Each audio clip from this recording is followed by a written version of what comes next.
In July 2012, two backpackers, Reyes and Liam Porter, vanished without a trace on a challenging trail in Big Bend National Park. For 6 years, they were presumed dead, victims of an accident, exhaustion in the desert, or an unseen natural incident. But in August 2018, Evan suddenly emerged from the wilderness and appeared on Highway 118, alive but barely recognizable. What he told police when he was finally able to speak shocked even the most seasoned investigators. Where had he been for those 6 years, and what happened to Liam Porter? Before diving into the story, don't forget to subscribe to the channel and hit the notification bell so you don't miss the latest cases. On a July afternoon in 2012, Big Bend National Park stretched out under the intense heat typical of the West Texas desert, where ground temperatures exceeded 110 degrees Fahrenheit and the air shimmered under the harsh white sunlight. Reyes and Liam Porter, two backpackers from different states but sharing a passion for physical challenges, were entering the final leg of a 3-day trek on the trail system in the Chichos Mountains. They had completed their goal of conquering several high points in the park, capturing numerous photos on their personal cameras and phones, including shots of them standing before the vast expanse of the Big Bend Valley around late afternoon. The timestamps on those photos showed they were moving on schedule, with no signs of delays or unusual obstacles. On the return leg, they were spotted by a group of hikers coming the opposite way.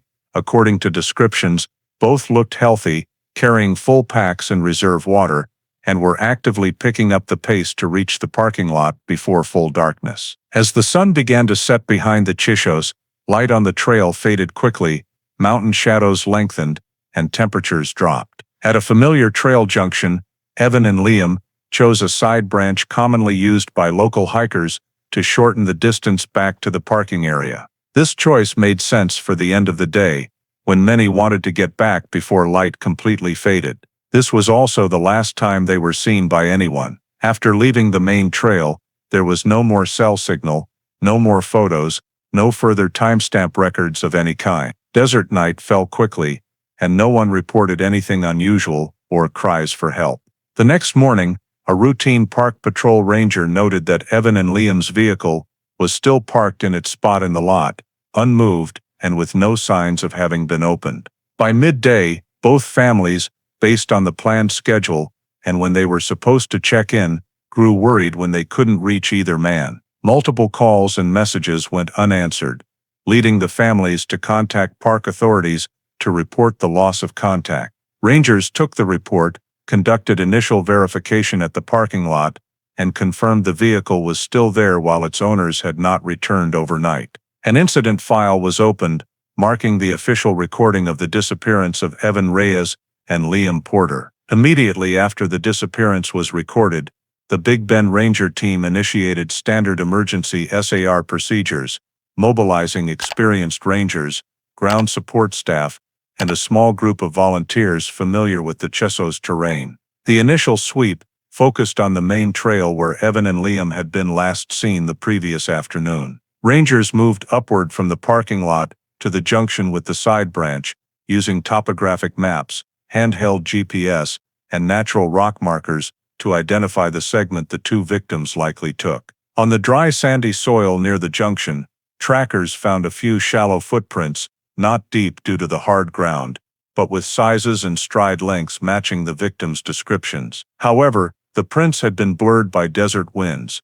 lacking the clarity needed to determine the next direction. Not far away, a long skid mark was visible on a slope covered in loose rock. Small stones scattered below suggested something had impacted the area, possibly a human slip or natural shifting of soil and rock due to sharp day-night temperature differences. The search team marked the spot, noted it on the map, but found no supporting signs like blood, personal items, or anything confirming an accident there. When sweeping the main trail and side branch yielded no new information, the SR commander decided to expand the search radius, starting at 3 miles and increasing to 5 miles around the last known point. The terrain was divided into grid sections to ensure full coverage: sparse forests, rocky slopes, sun-scorched flat areas, seasonal dry washes, and deep rock crevices where hikers sometimes fell. K-9 units were deployed, but picked up no clear scent due to the disappearance exceeding 24 hours, combined with constant hot winds diluting any traces. Support helicopters flew arcs over the eastern and southeastern areas, using thermal cameras to detect signs of life, but recorded no human body heat or unusual ground anomalies. Over 3 days, the search team found no items linked to Evan or Liam, no dropped packs, no water bottles, no fabric scraps or trekking gear, no campfires, no temporary camping spots. The entire area seemed to bear no trace of the two having stopped after leaving the main trail. By the 4th day of searching, the field map contained only scattered notes on natural features, most lacking investigative value. There was no consistent direction of travel, no information drop leading to a deeper search area. By the end of the 5th day, the SAR commander concluded the initial search phase could not proceed further due to lack of directional data. Teams were called back to the assembly point, compiled all collected traces, and prepared the next report for park management. Phase 1 of the search operation officially ended without determining Evan Reyes and Liam Porter's path after leaving the main trail. On the 6th day of the search operation, with no clear direction to follow, the SAR commander decided to expand the sweep to a 10-mile radius from the last sighting of Evan and Liam, covering the more complex terrain southeast of the Chizos. The search team split into smaller groups, each handling a sector with specific features: narrow canyons where hikers could get stuck, long dark ravines that might hide traces, natural deep pits formed by years of erosion, and open flats where hot winds erased footprints in hours. The expanded terrain scan continued for days,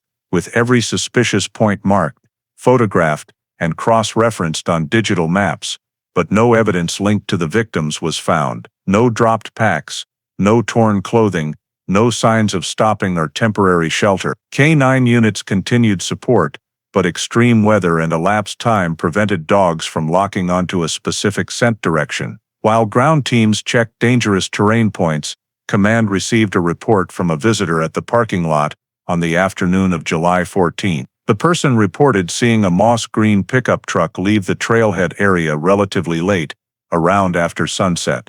The statement was recorded and cross-checked with park entry-exit data, but the license plate, or driver identity, could not be verified due to low light and distance. No evidence directly linked the truck to Evan and Liam's disappearance, but the information was retained in the file for reference. By the 10th day of searching with no signs of survival recorded, command assessed the victim's survival chances as sharply reduced, given Big Bend's harsh conditions, where daytime temperatures could exceed 110 degrees Fahrenheit and nights dropped low. Past disappearances in the area showed victims often succumb to exhaustion, disorientation, or accidents in hard-to-reach rocky zones, leading to natural death without timely rescue. After compiling all data from nearly 2 weeks, authorities determined no further field search actions were likely to yield clear results, as there was no consistent path, no new physical evidence, and natural traces had been erased by weather.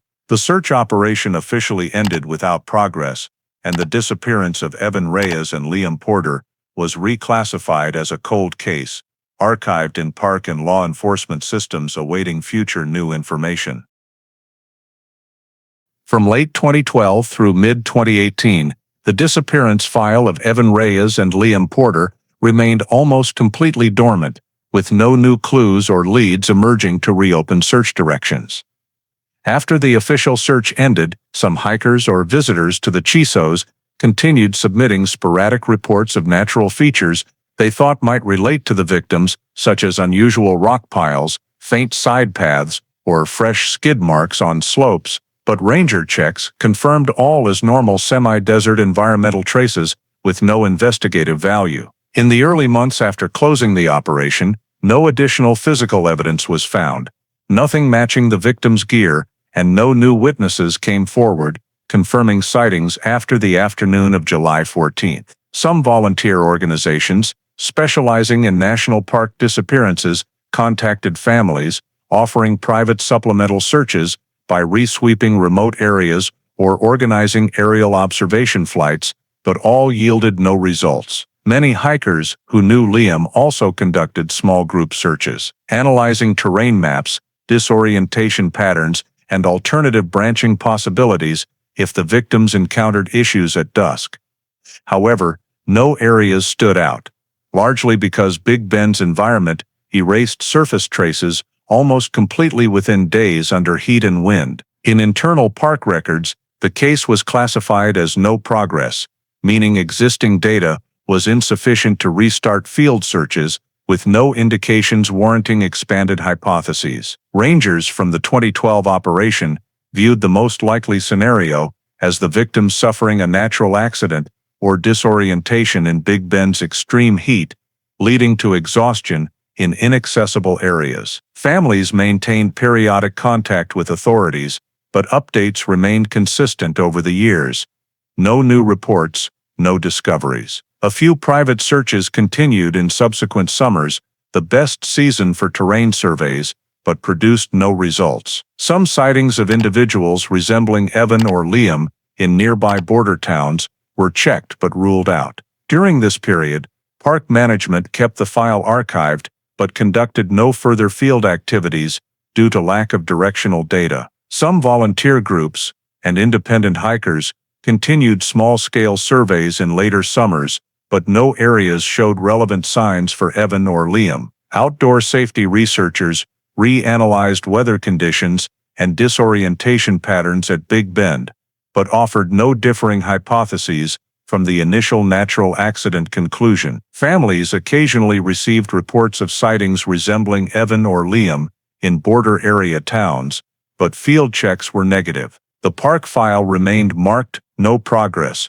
meaning no new evidence, no new witnesses, and no basis to reopen an official search operation. In early August 2018, when the disappearance of Evan Reyes and Liam Porter had lain dormant in the files for 6 years, an unexpected event occurred that completely upended all previous assumptions about the case. On a late afternoon, a driver traveling on Highway 118, not far from the west entrance to Big Bend, spotted a man stumbling along the edge of the road, his gait unsteady as if he were about to collapse. The sun was blazing hot, yet the man was wearing tattered clothing, his body emaciated to the point of protruding bones, his skin darkly tanned with numerous deep scars running along his arms and back. The driver called 911 while maintaining a safe distance to observe, in case the man was in acute danger. Local emergency services arrived quickly and transported the victim to the hospital in the town of Alpine. In the emergency room, medical staff documented severe exhaustion, profound dehydration, prolonged malnutrition, severe vitamin D deficiency, and a series of old healed wounds from various periods. Doctors determined that the victim's body showed characteristics of prolonged restriction from sunlight exposure, combined with repeated untreated injuries. As the victim became more lucid, the hospital verified his identity using biometric data, confirming that the man who had just been rescued was Evan Reyes, who had disappeared along with Liam Porter in 2012. Evan's reappearance immediately refuted the long-held hypothesis of natural death, while raising major questions about what had happened over the past 6 years. Medical authorities reported directly to Big Bend Rangers, then escalated the information to federal level due to the unusual nature of the injuries. Initial assessments from doctors and forensic specialists indicated that the marks on Evan's body were inconsistent with outdoor accidents or prolonged disorientation, but consistent with a scenario of confinement in an enclosed or light-deprived space for an extended period. Additionally, deep indentations on his wrists and ankles suggested the regular use of restraints, leaving layered scars over the years. This report caused the disappearance case, previously classified as no progress, to immediately shift status to one showing signs of criminal activity. Rangers promptly arrived at the hospital to gather initial information, temporarily securing the area around the room to prevent external interference, while sending an urgent report to the Federal Bureau of Investigation. With one victim from the long-standing disappearance found showing signs of confinement, the FBI El Paso field office activated procedures to take over and analyze the case involving unlawful detention while coordinating with rangers to identify field elements potentially related to the 2012 disappearance. Evans' discovery not only marked the shift from a missing persons case to a criminal investigation, but also forced authorities to re-examine all previously proposed hypotheses, opening a phase of evidence-based investigation grounded in the victim's current condition and any retrievable signs remaining on his body. Immediately after he was confirmed alive and in critical condition, the hospital coordinated with rangers and the FBI to conduct identity verification procedures to ensure no mistake occurred. Fingerprint data was matched against federal security archives and yielded a complete match with the records of Evan Reyes, who had been listed as missing in Big Bend since July 2012. The identity confirmation established that the person just found was one of the two victims in the 6-year disappearance, thereby focusing all agency attention on analyzing his physical condition.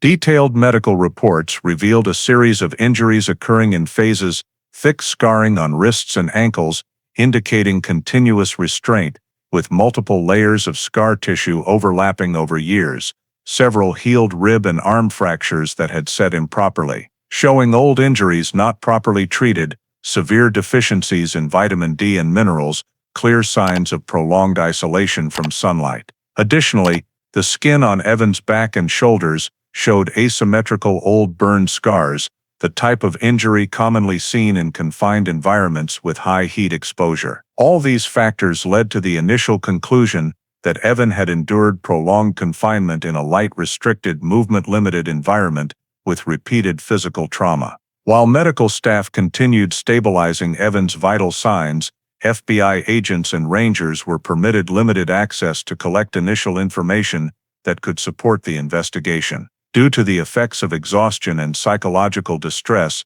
Evan's statements in the early phase emerged only in fragmented, disconnected memory pieces. He only recalled being held in a dark and cramped space, sometimes hearing metal clanging, heavy footsteps, and the breathing of another person.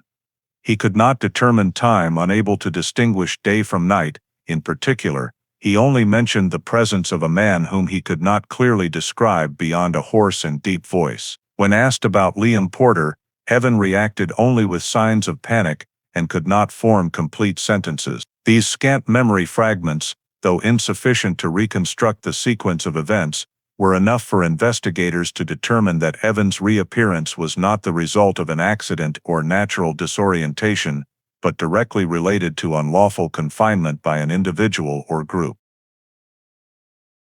The summary report sent to federal level stated clearly, there was sufficient evidence that the victim had been restrained, deprived of movement, restricted from light exposure, and possibly subjected to abuse or violence over an extended period. This meant the 2012 disappearance was no longer viewed as a natural incident, but had grounds to establish the existence of an unidentified perpetrator. This conclusion laid the groundwork for launching a full criminal investigation, completely shifting the perspective on the case after 6 years of being considered stalled. Immediately after medical conclusions confirmed Evan Reyes showed signs of long-term confinement, the FBI and Big Bend Rangers proceeded to reopen the entire 2012 file to reassess all original data related to the initial disappearance from the beginning. All SAR reports, search maps, field notes, photos from phases 1 and 2 of the search operation, and witness lists were compiled for analysis under the lens of a criminal case rather than a natural incident. Upon reviewing the 2012 search activities, investigators noted that most efforts had focused on the main trail and nearby branches near the parking area, while vast southeastern Chisos areas, particularly the Black Gap Wildlife Management Area, were barely checked thoroughly because no traces or data at the time indicated the victims had moved in that direction. Overlooking Black Gap, then, was consistent with standard SAR protocols, but in 2018, with the truth about Evan's injuries changing the case's nature, it became a critical gap to revisit. Concurrently, the FBI reevaluated all 2012 witness reports, especially the statement about a moss green pickup seen at the trailhead just after dusk, coinciding with the last recorded sighting of Evan and Liam. When the disappearance was still considered a possible environmental accident, this statement was downplayed and not pursued deeply, since the witness could not provide a license plate or driver description. However, in 2018, with Evan re-emerging with clear confinement injuries, the statement took on new meaning. The vehicle's presence at a sensitive location and time could indicate an approach or transport of the victims. The FBI cross-referenced vehicle entry data for the park that day, but since the 2012 gate camera system was incomplete and did not store plates, no related vehicle list could be technically identified. Nonetheless, investigators flagged the moss green pickup statement as a lead needing deeper exploration. The full 2012 file analysis, completed after days of review, revealed many previously insignificant signs now aligning with criminal possibility. The absence of victims' belongings, no bodies, no clear scene traces, and faint footprints not leading to any consistent direction could reflect a scenario where the victims did not continue their normal hike but were forcibly removed from the trail. This scenario matched Evan's new medical data and was sufficient to shift analytical focus from accident-related disappearance to disappearance with criminal elements. Investigators further noted that Big Bend's terrain, with remote areas, deep canyons, and wild management zones like Black Gap, could enable a perpetrator to operate undetected for long periods. The final consolidated report of this phase concluded that the 2012 disappearance contained enough anomalies to be considered criminal from the outset, but lack of data prevented recognition. This new assessment laid the foundation for expanding the investigation toward identifying a suspect capable of detaining Evan and linked to Liam's disappearance, while forcing authorities to reconsider all hypotheses previously dismissed over the prior 6 years. Immediately after completing the full 2012 file review and criminal signs becoming clearer, the FBI and investigation team proceeded to the next step, mining Evan Reyes's memories for details valuable in locating the space, determining confinement methods, and identifying the perpetrator. Since Evan was still recovering from severe exhaustion and psychological trauma, statement collection was conducted cautiously, in short sessions interspersed with health evaluations. Evan's memories emerged non-sequentially, often interrupted by panic or disorientation, but some pieces could connect to form an initial picture of his confinement location. When asked to describe his surroundings during most of the missing period, Evan said he was in a very narrow and very dark place, with no windows, no natural light, and only occasional artificial light entering through a small gap or from a weak external source. He described a low ceiling, cold and often damp walls, a hard dirt or stone floor, sometimes seeping water. These descriptions led investigators to note the possibility of underground confinement, such as a bunker, old shelter, or former mining structure. When asked about sounds heard during confinement, Evan mentioned a heavy metal door clanging whenever someone entered or exited, a distinctive sound of old hinges or latches echoing in the enclosed space. There were also slow, heavy footsteps, typically from an adult male. Metal clashing against stone or walls sometimes occurred at night, startling Evan and causing sleeplessness for days. These details suggested the captor likely used crude metal doors or equipment, not wooden or lightweight materials. The investigation team noted these sound characteristics as potentially tied to the site's architecture or tools used. Another key detail Evan repeatedly mentioned was smell. He described a strong, damp odor, like old earth, metallic stone scent, and stagnant water. Occasionally faint smoke, sometimes machine oil or rust. These matched environments of abandoned mines or tunnels, often retaining mineral, moisture, and metal odors. The supplemental investigation report noted that Big Bend and adjacent areas had historical small-scale mining, leaving private or illegal abandoned shafts. Though not confirmable yet, this was deemed important data for cross-referencing with geological maps and old man-made structures in Big Bend, Black Gap. Among fragmented memories, the most notable was Evan recalling a name. When asked about the man heard during confinement, Evans stated he had heard the person say or be called something like Briggs. He could not recall context, full sentences, or identify face or appearance, but the name was linked to the hoarse, deep voice, sometimes shouting, muttering, or speaking to someone unidentified. Evans' recall of the name did not provide full identification, but became a factor combinable with local resident data, especially re-evaluated 2012 files on isolated residents or those with black gap work history. The team noted Briggs as a potential lead requiring objective verification to avoid psychological distortion risks. Concurrently, when asked about Liam Porter, Evan reacted only with panic, unable to describe behavior, timing, or last sighting. However, through fragments involving crying, screaming, and one instance of not hearing him anymore, investigators had grounds to believe Liam did not survive confinement. Though Evan recalled no sequence, his emotional reactions when mentioning Liam reinforced that the second victim had long been dead, escalating case severity and completely altering investigation scope. Upon completing the consolidated report from initial statements, the FBI concluded Evans' fragmented but valuable memories provided key guidance. Confinement in a dark, damp, enclosed space, with mine-like odors, presence of a hoarse-voiced man named like Briggs, and high likelihood the second victim died during confinement.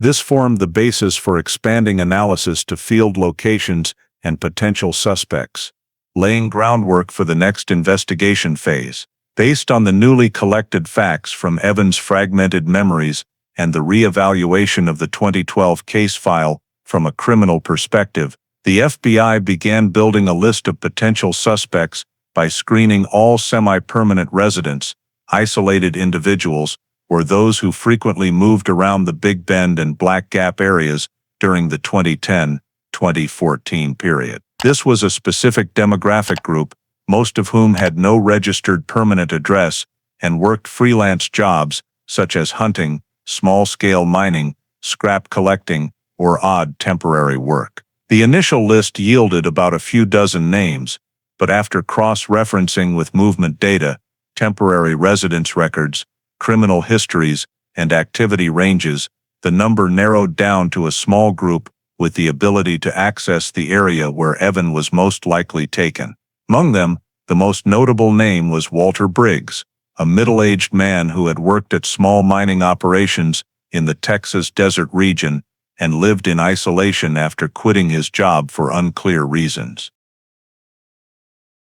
Briggs was recorded as appearing in the Big Bend to Black Gap area for several consecutive years, especially during periods close to the time the two victims went missing. Briggs's record showed he had been involved in several reports of aggressive behavior toward tourists and passersby, including complaints about threatening and chasing away strangers when they inadvertently entered land he claimed as his own, even though the area was federal public land. Although Briggs had never been convicted or arrested for these actions, the combination of his violent temperament, isolated lifestyle, and past work in mining environments, matching Evans' description of the place of captivity, made him a standout subject for investigation. Besides Briggs, another notable name on the list was Caleb Rush, a local hunter who frequently operated around Big Bend, particularly in the southeast area and the Black Gap border. Rush was one of the individuals recorded as being present in the area on the exact day Evan and Liam went missing, according to preliminary 2012 data. Although at the time Rush was not considered a suspect due to no signs of criminal activity, the reopening of the case and information about the moss green pickup from that period prompted investigators to re-examine his presence in the new context. Rush's personal record showed no prior convictions, but it revealed his habit of traveling alone into rugged terrain where almost no one lived. Rush had also had disputes with some hikers over them, accidentally crossing his marked hunting spots, though no violent behavior was officially recorded. The fact that Rush was present on the day of the disappearance, had the ability to observe a wide area, and lived a lifestyle tied to remote terrain, led to him being included on the list of subjects for questioning. When combining these two names with the memory fragment Briggs that Evan mentioned, investigators considered the possibility of a connection between Briggs and areas overlooked in the 2012 search operation. However, There was no direct evidence yet that Briggs was the perpetrator, and nothing proving Rush was involved in any criminal activity. Therefore, the next step was to conduct witness interviews, starting with the most feasible one, the person least likely to flee and with more easily verifiable movement data. The investigative panel agreed to question Caleb Rush first, based on the fact that he had been near the relevant area, had no criminal record, was easier to access, and his statement, if truthful, could help confirm or rule out initial suspicions before moving on to harder-to-reach subjects like Briggs. Rush became the first link in the effort to rescreen all individuals who had been present around Big Bend at the time of the disappearance, paving the way for the next phase of investigation based on cross-referencing personnel and physical terrain. After establishing the initial suspect list and determining the need to recross-check all objective 2012 data, the FBI coordinated with Big Bend Park Rangers to recollect all trail cameras that had been deployed in the area at the time of the disappearance. These cameras were originally used to monitor wildlife, but in many cases they had inadvertently captured human activity, especially in areas with few trails. The investigative team contacted wildlife research groups, local conservation organizations, and even hunters who had set up private cameras to request old data or memory cards, if still stored. Many cameras had failed, or their memory cards were damaged by weather, but more than a dozen devices still contained usable data. When the forensic analysts compiled the data chronologically, they discovered a series of images matching the time frame related to the disappearance, a moss green pickup truck moving into the sparse forest in the southeast Big Bend area on the evening of July 14, 2012, and returning around near midnight. What drew attention was not just the vehicle's appearance, but its unusual route. The path it took was not a common tourist access route, nor an area with official campsites or trails. The truck appeared on multiple cameras placed along wildlife corridors, forming a rarely used arc-shaped path. When zooming in on the low-light images and processing them with brightness enhancement software, the analysis team noticed a crudely patched metal section on the truck bed that appeared inconsistent with the rest of the bed. This patch matched to the description in Walter Briggs's old residence file, who had owned an old pickup whose bed had been reinforced with scrap steel after a minor accident before 2010. Additionally, the moss green paint and overall body style of the vehicle in the trail camera images matched the type of truck Briggs had used, based on photos preserved in local administrative records before he abandoned his official residence. When cross-referencing the pickup's route with topographic maps, investigators noted that the vehicle appeared to approach exactly the region that the 2012 search operation had not expanded into, the edge of the Black Gap Wildlife Management Area, where the terrain is rugged, has few human footprints, and is entirely suitable for discreet captivity if someone wanted to operate secretly. This detail significantly changed the assessment of Briggs's level of involvement. If initially, Briggs was only on the suspect list due to his isolated lifestyle and mining background, now the match between his vehicle and the pickup appearing at the exact time of the disappearance considerably narrowed the scope of speculation. The trail cameras did not capture the license plate, but the route looping near Black Gap points indicated the driver was familiar with the terrain, something an ordinary person would rarely risk without a clear purpose. Combining all factors, the moss green pickup images, the metal patch on the bed, the rarely traveled route, the vehicle's presence in the time frame matching the disappearance, and the connection to Briggs's background, the FBI concluded that Briggs emerged as the primary suspect in the disappearance of Evan and Liam. Although there was still no direct evidence that he had approached the victims, the objective data from the trail cameras was the strongest lid since the case was reopened, shifting Briggs from a potential suspect to the subject requiring the most thorough investigation in the next phase. After the technical data reinforced suspicions about the moss green pickup and its direct link to Walter Briggs, the FBI moved to the next step in the investigative process, questioning Caleb Rush, the hunter who was in the area on the same day Evan and Liam went missing and who had been noted in the 2012 file but never previously considered from a criminal angle. Caleb was invited to cooperate voluntarily at the local federal office. In the first session, Caleb completely denied any involvement in the disappearance, stating that he was only coincidentally hunting in the area and saw nothing unusual. He claimed that in those years, he frequently hunted near the edge of Black Gap and did not remember exactly where he went on July 14, 2012, because all his hunting trips were similar and nothing noteworthy made him remember. However, the FBI had location data from the game camera Caleb used that year. The device automatically recorded coordinates each time it photographed animals or was triggered by movement. When cross-checking the data for July 14, the time of the disappearance, investigators confirmed that Caleb had been within a radius of just a few hundred meters from the location where the trail camera captured the moss green pickup. This was close enough for Caleb to have potentially seen the vehicle or heard the engine in the quiet terrain of Black Gap. When presented with the data and asked why he did not tell the truth, Caleb became flustered and changed his demeanor, but still maintained that he didn't remember clearly and wasn't sure he saw anything. In the second questioning session, the FBI continued to present new information.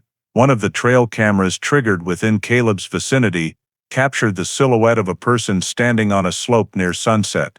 Although the image was blurry and could not confirm it was Caleb, it showed someone appearing exactly where the pickup passed just minutes later. Faced with increasingly specific data, Caleb was forced to adjust his statement. He admitted to seeing a vehicle driving into an area where usually no one drives, but at the time he didn't think much of it because Black Gap occasionally had hunters or scrap collectors. When asked to describe the vehicle, Caleb only said it was dark-colored, somewhat green, and looked old and worn, matching the trail camera data. When shown the images of Briggs's pickup that the FBI was analyzing, Caleb confirmed that the vehicle he saw was similar in color and shape, but not confident enough to state it absolutely.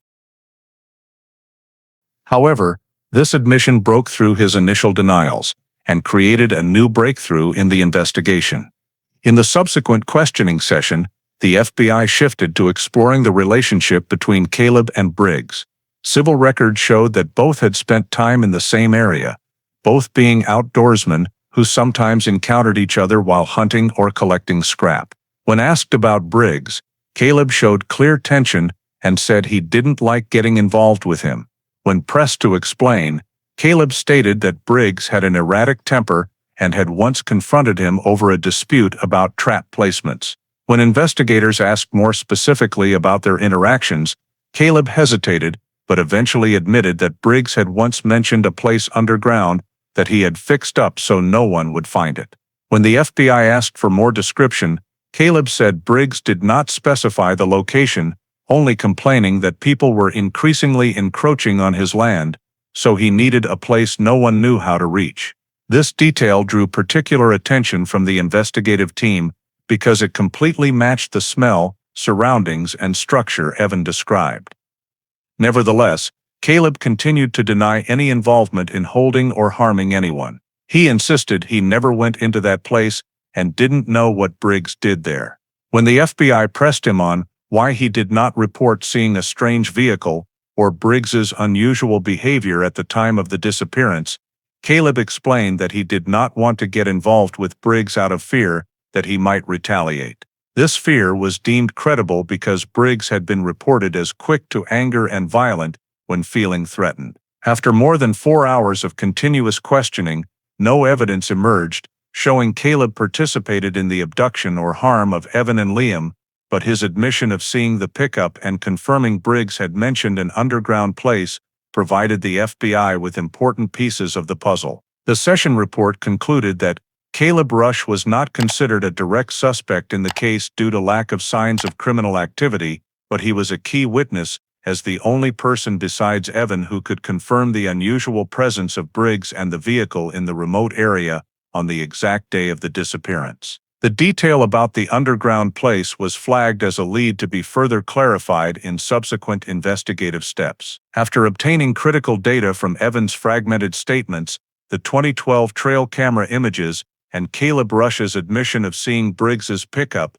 the FBI moved to a comprehensive analysis phase to reconstruct the route the suspect likely used on the day the two victims went missing. The goal of this process was to identify the location most likely used to hold Evan for years and where the incident involving Liam Porter occurred. First, the investigative team re-examined maps of the entire Big Bend area and adjacent regions, especially the southeast approaching the Black Gap Wildlife Management Area. The terrain in this area consists of many dry valleys, seasonal dry washes, steep rock ridges, and numerous unmarked natural paths, often navigable only by those familiar with the land. The features Evan described, narrow, dark, damp space with a metallic smell, were cross-referenced with geological map data, thereby eliminating completely dry rocky areas and prioritizing regions with past small-scale mining activity. The list quickly narrowed because only a few sub-areas deep in Black Gap still retained old mine shafts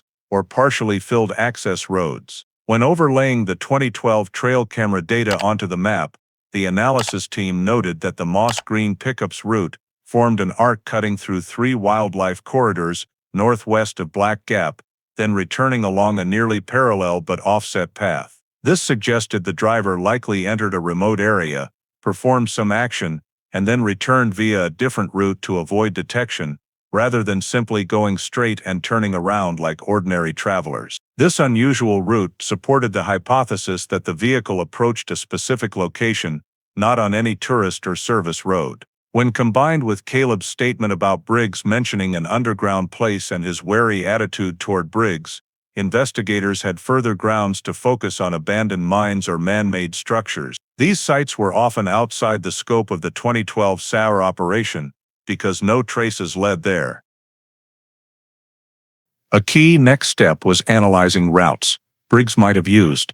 Local records showed Briggs owned an old pickup with a metal-patched bed, completely matching the trail camera images. He was known to travel off main roads, primarily using worn tracks or old truck paths, to access areas bordering Black Gap, where he collected minerals and scrap.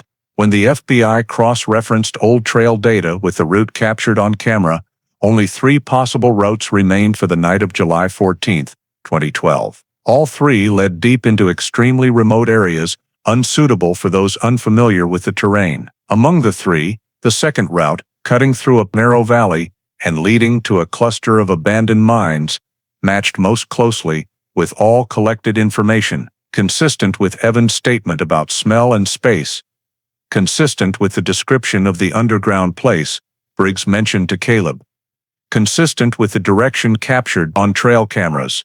From this, the FBI designated the Black Gap Wildlife Management Area as the focal region for the new search. An interagency meeting was held to plan field access, as the area's terrain is very difficult to navigate and summer temperatures in Big Bend can pose dangers to investigative personnel. The plan included using geological maps, high-resolution satellite imagery, and specialized GPS devices to locate old mine sites, dividing the area into controllable search grids, deploying simultaneous approach tactics from multiple directions to avoid missing hidden canyons or camouflaged entrances. The investigative team also coordinated with Black Gap management authorities to gather documents related to past mining operations and structural safety reports to identify locations likely containing underground structures large enough for long-term human confinement. Although the exact location of the captivity site could not yet be confirmed, the convergence of objective camera data, witness statements, and Briggs's historical routes created a much narrower focal area than the entire Big Bend expanse, marking the first significant progress in pinpointing where the 2 victims may have been taken after their disappearance. When the field survey plan was implemented, the interdisciplinary investigation team consisting of the FBI, Big Bend Rangers, and forensic experts was divided into multiple groups to approach suspicious points in the Black Gap Wildlife Management Area. Based on the reconstructed suspicious route, the priority group number 1 proceeded into the narrow valley area where old geological maps had recorded the existence of several small abandoned mining tunnels from decades ago. This region has terrain consisting of loose rock soil, low bushes, and wind-eroded land strips, making travel by motorized vehicles nearly impossible forcing the team to hike a long distance in high temperatures to access the marked positions. After nearly 3 hours of surveying, a team member discovered an area with unusual terrain. The ground there was flatter than the surrounding area, the surface was unnaturally compacted, and there were signs of having been dug up and then refilled. The ground structure indicated human intervention, as the compactness and flatness did not match the natural wind-eroded soil forms characteristic of Black Gap. The investigation team focused equipment for a closer inspection, first using soil probes and handheld seismic devices to determine if there were any hollow spaces or unusual structures beneath. Preliminary results showed distinctly different feedback signals compared to the surrounding ground, suggesting the possibility of an empty space below the surface. After the initial assessment, the investigation team began removing the surface layer. Dry bushes and a thin layer of soil were cleared away quite easily, but right below that appeared a rusted wire mesh, laid flat in a rectangular shape. This mesh layer was secured with rock debris and compacted soil around it, indicating it was deliberately arranged to camouflage something beneath. When the wire mesh was lifted, a heavy metal door frame appeared, with old hinges and a rusted handle. The door was buried flush with the ground, showing no signs of recent use but still sturdy enough to withstand time. The discovery of a hidden bunker door right in the area overlapping with a suspected travel route confirmed the prior analysis team's judgment that the detention site was very likely an underground structure. Before opening the door, the safety team had to assess the risk of toxic gases, as old bunkers often accumulate methane or sulfur gases, which could be dangerous or cause suffocation. Gas measurement equipment was placed close to the door crack, and after a few minutes, the device recorded low levels of toxic gases but still required ventilation before descending. At the same time, the survey team had to check the structural stability because abandoned bunkers risk collapsing at any time. A probe camera with an attached LED light was inserted first through the door crack for preliminary observation inside.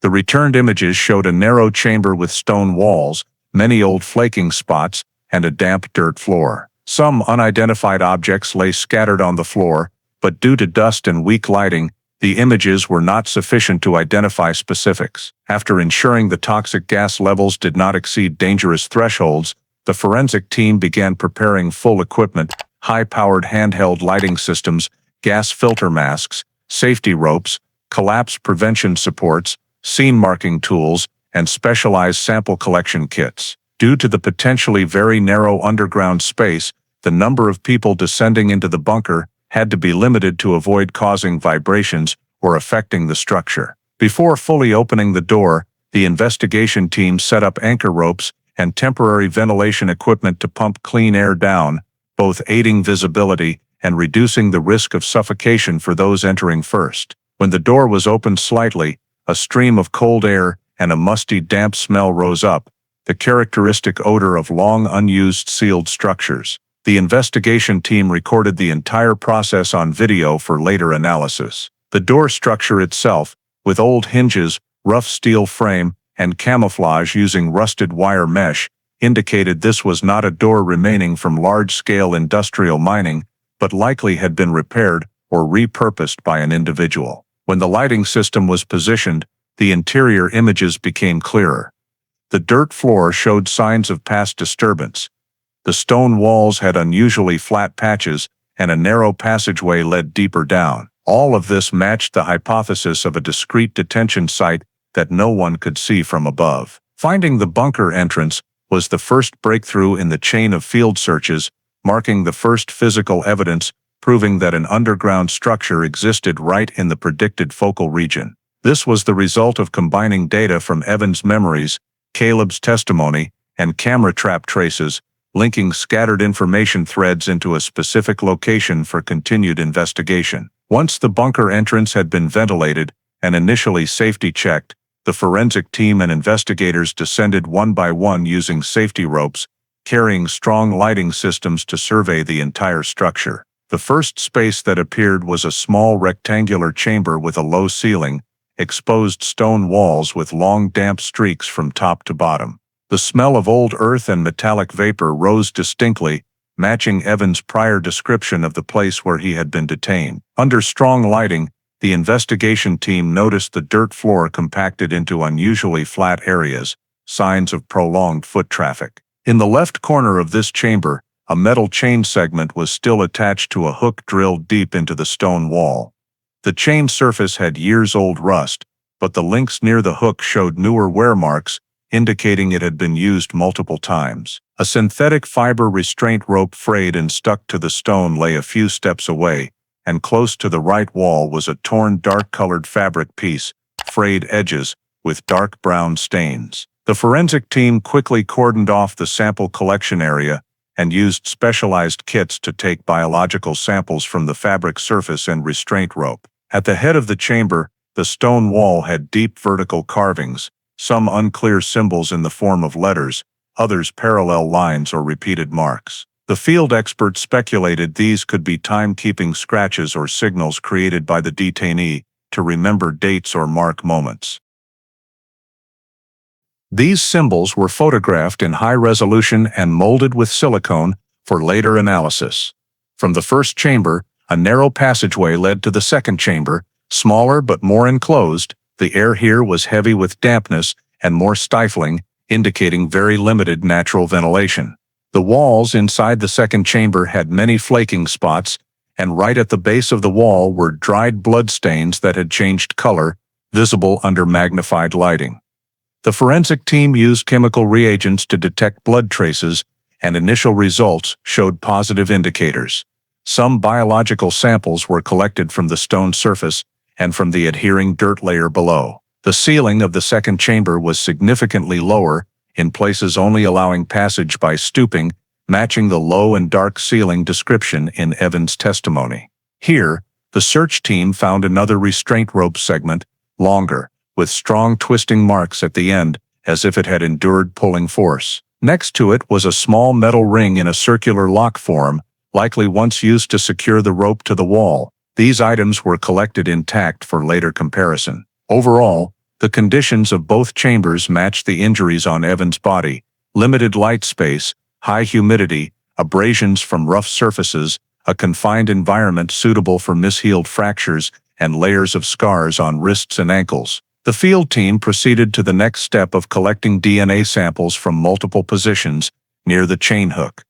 On the frayed rope parts, on the torn fabric, on the old blood stains, and some wall spots with fingernail scratches. Samples were marked according to evidence chain of custody standards and sent to the genetics lab. Rapid analysis results were sent back that same evening.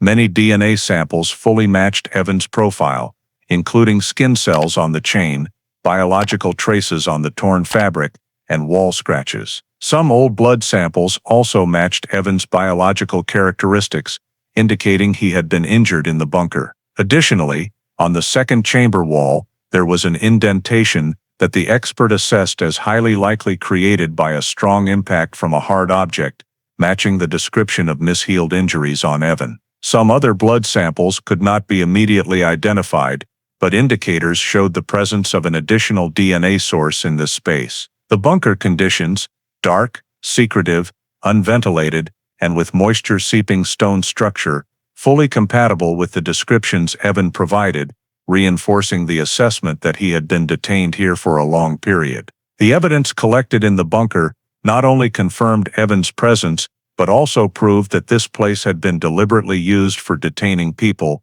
not an accidentally forgotten mine bunker. With the match between the scene, evidence, and injury records, this bunker chamber was identified as a key site in the case, simultaneously serving as the basis to continue examining deeper areas in the underground structure to trace evidence related to the remaining victim and the perpetrator. When the first two bunker chambers had been examined and determined to be where Evan had been detained, the investigation team continued expanding the survey scope deeper into the underground structure. A narrow passageway, sloping down about a few meters, led to a smaller compartment, almost completely dark, with a ceiling so low that investigators had to hunch to enter. The air here was thick, with high humidity and a stronger rotting earth smell than the areas above, indicating this place had been sealed for a long time. When light illuminated the hidden corners, The forensic team noticed the dirt floor had unusual protrusions and depressions,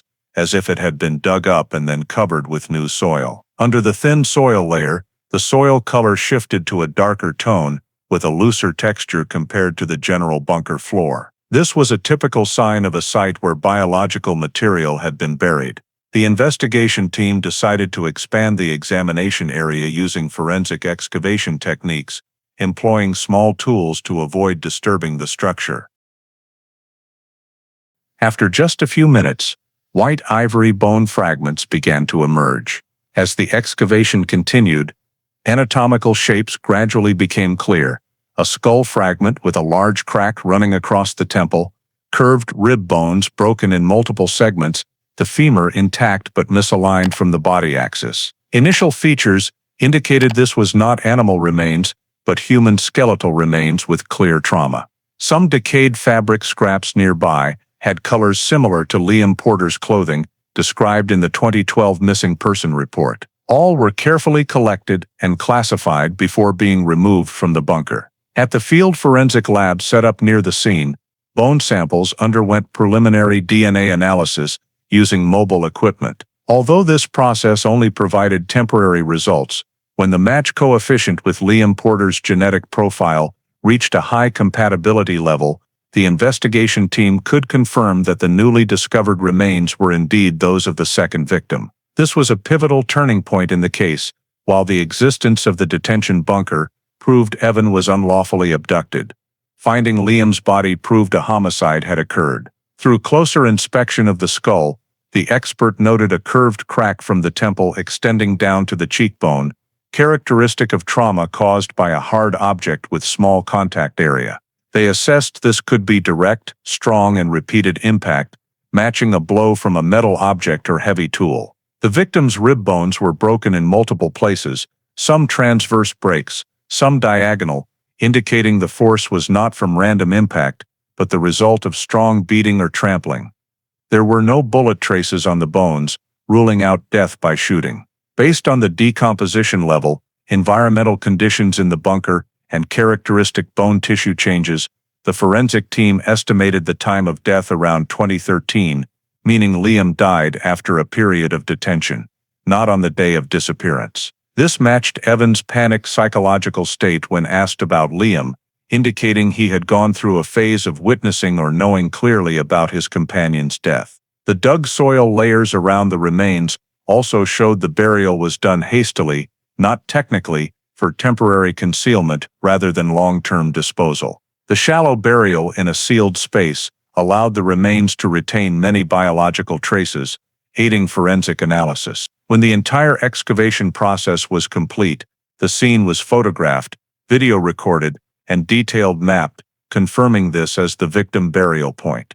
With the discovery of Liam Porter's remains and proof that the cause of death was severe trauma to the head and chest, the case officially shifted from investigating abduction to homicide charges. This created a solid legal foundation to continue pursuing the perpetrator and establishing the link between Liam's death and Evan's prolonged detention, while reinforcing the hypothesis that the operator of this bunker had deliberately maintained criminal activities for many years. Based on all evidence collected from the bunker scene, Evan's fragmented testimony, camera trap data, and the travel history of the moss green pickup truck, the FBI proceeded to reconstruct Walter Briggs' criminal process with the highest possible detail to identify the continuous chain of behaviors spanning many years. The analysis began from the time Evan and Liam left the main trail in the afternoon of July 14, 2012. Based on the area map and intersection points recorded by camera traps, Briggs likely stalked or accidentally encountered the two victims as they tried to shortcut back to the parking lot. With terrain experience and a habit of approaching strangers in a pressuring way, Briggs approached them under the guise of helping or giving directions, especially as dusk began, and the two victims might feel the need for more orientation information. The fact that Evan did not clearly remember the moment of being subdued, but described a strong stunning sensation, indicated Briggs very likely used a stun gun, a quick paralyzing device to separate them from an active situation before they could resist. The localized numbing signs and time gaps in Evan's memory matched this method, which Briggs could easily possess in his semi-isolated lifestyle. After rendering the two victims incapable of resistance, Briggs had the time and opportunity to drag them to his moss green pickup truck. The distance from the disappearance point to the camera trap recording position showed the act was carried out quite quickly and deliberately, similar to a scenario Briggs was familiar with: approach, subdue, transport by vehicle through seldom used trails. The rugged terrain and darkness made it impossible for anyone nearby to see or hear the incident. Upon reaching the Black Gap area, Briggs brought the victims into the bunker through the camouflaged metal door, where he controlled the environment completely. Based on traces in the two bunker chambers, the FBI concluded Briggs separated the two victims immediately upon bringing them underground. The purpose of this separation was to control them more effectively, preventing them from cooperating to escape and making it easier to impose supervision on each. The wall carvings, wear marks at fixed points, and the layout of the two chambers indicated a prolonged and deliberately maintained detention process, not impulsive behavior. Based on the remains' position and Liam Porter's injury characteristics, investigators reconstructed that Liam resisted strongly in the early detention phase. The bone fractures and skull trauma characteristic of strong impacts showed Briggs used direct violence to suppress. The injury intensity and estimated time of death in 2013 proved Liam did not die immediately upon abduction, but after a shorter detention period, leading to conflict, and Briggs killed Liam to eliminate a threat to his control. After Liam's death, Briggs continued detaining Evan as the sole victim. Analysis of Evan's injury records, including multiple overlapping scar layers, mishealed fractures, prolonged lack of light and nutrition, showed Briggs kept Evan alive for 6 years as an absolutely controlled subject, almost never contacting the outside world. The bunker conditions and Evan's injury timings matched the area's climate cycles, proving Briggs regularly returned to maintain the detention, providing minimal food and water while imposing violent acts to keep Evan in a dependent and helpless state. Evan's testimony about hearing only one male voice and feeling constantly watched further reinforced the assessment that Briggs operated the bunker alone, without accomplices, and fully controlled the environment. From the entire event chain and evidence, the FBI reconstructed the crime model. Briggs approached the two backpackers when seeing an opportunity, used a stun gun to subdue, brought them to the secret bunker using his familiar pickup, separated them to control, killed Liam when he resisted, and kept Evan alive for 6 years as a long-term captive victim. This was the first investigative conclusion reconstructing Briggs's entire criminal behavior based on physical evidence, technical data, and witness testimony, establishing an important legal basis for the prosecution process. When Walter Briggs's chain of criminal actions had been reconstructed with sufficient certainty to proceed with an arrest, the FBI moved into the phase of apprehending the suspect. Intelligence from the forest rangers and some local residents around the Black Gap area indicated that Briggs occasionally returned to an old wooden cabin located right on the northern boundary of the management area. The cabin was not officially registered under any ownership, but had appeared in public land inspection records from years earlier, believed to be where Briggs stored his tools and rested temporarily after long trips. After confirming that the cabin still showed signs of use through remote observation with long-range lenses and analysis of heat activity from discreetly placed sensors, the FBI deployed a secret surveillance team around the area. Within 3 days, agents recorded a tall, lean-muscled man, matching the description from witnesses who had encountered Briggs in the past, appearing at the cabin, carrying a small sack, and entering inside. Images captured from long-range cameras showed gait and posture consistent with old identification profiles. Upon confirming this identity, the FBI immediately planned a surround and capture operation with the goal of ensuring absolute safety while preventing Briggs from having any chance to flee into the rugged terrain. Rapid response teams were positioned in 3 approach directions to the cabin, using small off-road vehicles to navigate the rough ground. A sniper team was placed on a rocky ridge more than 300 meters from the cabin, to monitor any threatening behavior, while the breach team prepared for a direct frontal approach upon receiving the signal. At 6 a.m. the following day, Briggs left the cabin, carrying a water canister and preparing to move out. As he stepped into the open clearing in front, the surveillance team signaled the arrest units. Briggs immediately recognized the presence of federal agents and attempted to bolt toward the back of the cabin to escape via the Rocky Mountain path. However, his escape route was already blocked by the encircling team. Briggs tried to veer around a fallen tree to scramble up the slope, but FBI agents closed in from the right, using takedown techniques to bring him to the ground. Briggs resisted fiercely, attempting to roll out of the hold, but was quickly neutralized with handcuffs and leg restraints. After being fully subdued, Briggs was searched for weapons, and a large folding knife was seized from his pocket.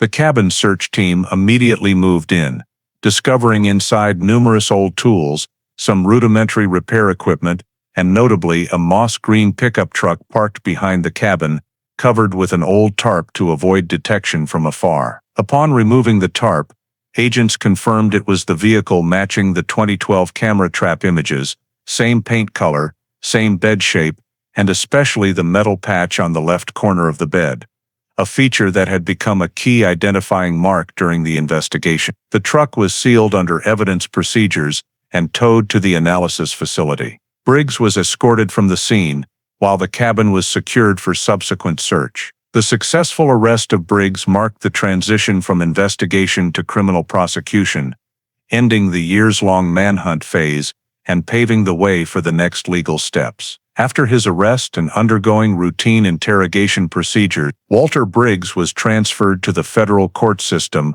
where the case file was quickly completed with a massive volume of evidence collected from the underground holding facility, items seized at the cabin, and forensic conclusions related to Evan Reyes's injuries and Liam Porter's death. Briggs's trial took place at the Western District of Texas Federal Court, drawing attendance from numerous media outlets, as it was one of the longest-running kidnapping and confinement cases in the Big Bend region ever brought to trial. The federal prosecutor began by presenting the overall structure of the underground bunker, accompanied by crime scene photos, survey diagrams, and physical evidence recovered from the two holding cells: metal chains, binding ropes, blood-stained torn cloth, and markings carved into the walls. Each piece of evidence was linked to DNA analysis results, clearly showing Evan's presence at multiple locations in the bunker. Next, Evan's injury record was introduced in detail: layered scars from wrist and ankle restraints, mishealed bone fractures, severe vitamin D deficiency, and evidence of prolonged malnutrition. Medical experts clarified that these injuries could not have resulted from accidents or natural survival conditions, but only from extended confinement without exposure to sunlight. Following the presentation on Evan, the prosecutor shifted to evidence concerning Liam Porter. Forensic conclusions proved that the remains found in the deepest section of the bunker belonged to Liam via DNA analysis. Skull fractures and multiple broken ribs were described as injuries from blunt force trauma, consistent with death by direct violence. This evidence reinforced the argument that Briggs had killed Liam during the joint captivity of the two victims. The prosecutor emphasized the organized pattern of behavior, approaching the two backpackers, using a stun gun to subdue them, transporting them in the moss green pickup, the vehicle fully matching the 2012 camera trap images, then confining them in the underground bunker. And when Liam resisted, Briggs killed him and continued holding Evan for 6 years with levels of violence that left his body covered in accumulated injuries. The charges brought against Briggs included kidnapping, aggravated kidnapping, murder during kidnapping, torture, and unlawful confinement. The defense attorney attempted to cast doubt on the reliability of Evan's fragmented memories due to psychological trauma, but the prosecutor countered with clear physical evidence: the entire bunker structure, DNA from Evan and Liam, blood stains, restraint marks, carvings, and most critically, Liam's remains with injuries consistent with violent acts. Additionally, the camera trap images of the moss green pickup, combined with Caleb Rush's testimony, strengthened the case that Briggs was the only individual with the means and opportunity to access the bunker location at the time of the crime. After more than a week of trial, the jury was asked to deliberate on each charge separately, but they reached agreement on most in the first round of discussions. With the overwhelming volume of evidence and logical connections throughout the file, Briggs was found guilty on all counts, including first-degree murder in the course of kidnapping, the charge carrying the highest penalty under federal law. In the final sentencing hearing, the federal judge stated that this was a case demonstrating a rare level of cruelty, calculation, and duration. Briggs was sentenced to life imprisonment without parole, meaning he would never be released. The pickup, cabin, and all related evidence were retained for case archiving and forensic training purposes. With this verdict, the legal journey officially concluded, establishing Briggs's criminal responsibility for Liam Porter's death and Evan Reyes's 6-year captivity. After the trial ended and Briggs was sentenced to life without parole, the case closed within the justice system but left profound lasting impacts on those involved and the entire Big Bend community. Evan Reyes, the sole survivor, entered a prolonged post-trauma recovery phase. Psychologists assessed him with severe PTSD, manifested through panic attacks in confined spaces, obsessions with darkness, and the deep, hoarse male voice he had heard for 6 years. Despite intensive therapy support, Evan took many months to begin normal daily activities and still lived with certain psychological and social limitations. His family continued to play a key role in his reintegration, but the 6-year disruption and experiences that could not be fully articulated required ongoing adaptation and adjustment in family relationships. For Liam Porter's family, recovering the remains and determining the cause of death provided some closure after years of uncertainty about what had happened to him. However, their grief did not fade upon learning that Liam had endured violence and been murdered while trying to resist. They attended every court session, listening to detailed descriptions of what their son and brother had gone through. The sentence for Briggs brought a sense of final justice being served, but it could not compensate for the losses endured over many years. The Big Bend community, including rangers and local residents, was also deeply affected as they reflected on the gaps in the 2012 search and rescue system. After the case concluded, Big Bend management conducted a full review of SAR procedures and implemented changes to ensure remote areas were not overlooked simply due to lack of clear traces. They added regulations requiring that when groups of hikers go missing, search efforts must expand to include areas with prior industrial activity or abandoned mines, even without direct signs of movement leading there. Additionally, the park invested in installing wildlife camera systems with greater density and longer data retention for potential investigative use. New rangers received extra training on identifying signs of human intervention in natural environments, such as compacted soil or concealed paths, to help detect unusual locations that might relate to criminal activity early on. On a social level, the case raised widespread awareness about risks in vast wilderness areas and the importance of promptly reporting any suspicious behavior. Visitors to Big Bend after the incident received more comprehensive information about safe trails and danger signs to watch for. Joint workshops between the FBI, rangers, and local community were held to share lessons from the case, emphasizing the importance of coordination in emergencies. Ultimately, once all legal processes concluded, the Evan Reyes and Liam Porter case file was officially closed, with notes stating that the perpetrator had been arrested and tried, the surviving victim rescued, and the deceased victim's remains returned to the family.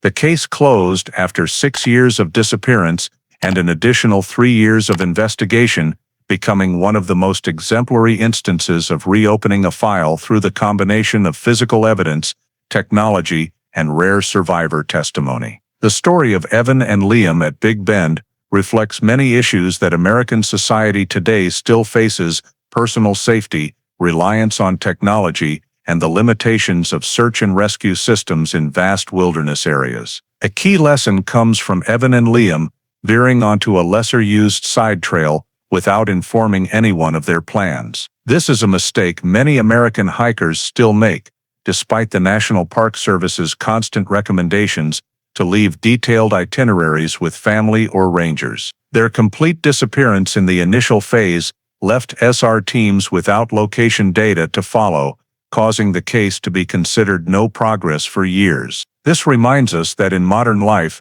even with widespread GPS devices and smartphones, basic tools like satellite communicators or personal emergency beacons remain essential, especially in areas without cell service. Another noteworthy detail is how Briggs approached the two backpackers under the guise of helping. In America, friendliness toward strangers is common, but the story shows the need to maintain vigilance and recognize unusual signals, such as Briggs appearing in an area without clear reason or directing them into remote terrain. This is a reminder that kindness does not preclude caution. The case also highlights the importance of passive technology, like camera traps. A device originally for wildlife research became crucial evidence in identifying the moss green pickup and reconstructing the perpetrator's route. This reflects how American life increasingly relies on environmental data, community cameras, and digital maps for handling emergencies. Finally,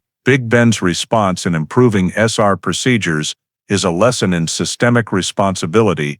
Every oversight must lead to change. No matter how well individuals prepare, community safety still depends on organizations learning, adapting, and responding faster to new situations. Thank you for following the entire journey of unraveling the disappearance at Big Bend. Please subscribe to the channel so you don't miss more survival and investigation stories full of hidden corners like this. See you in the next video, where we continue exploring America's unsolved mysteries.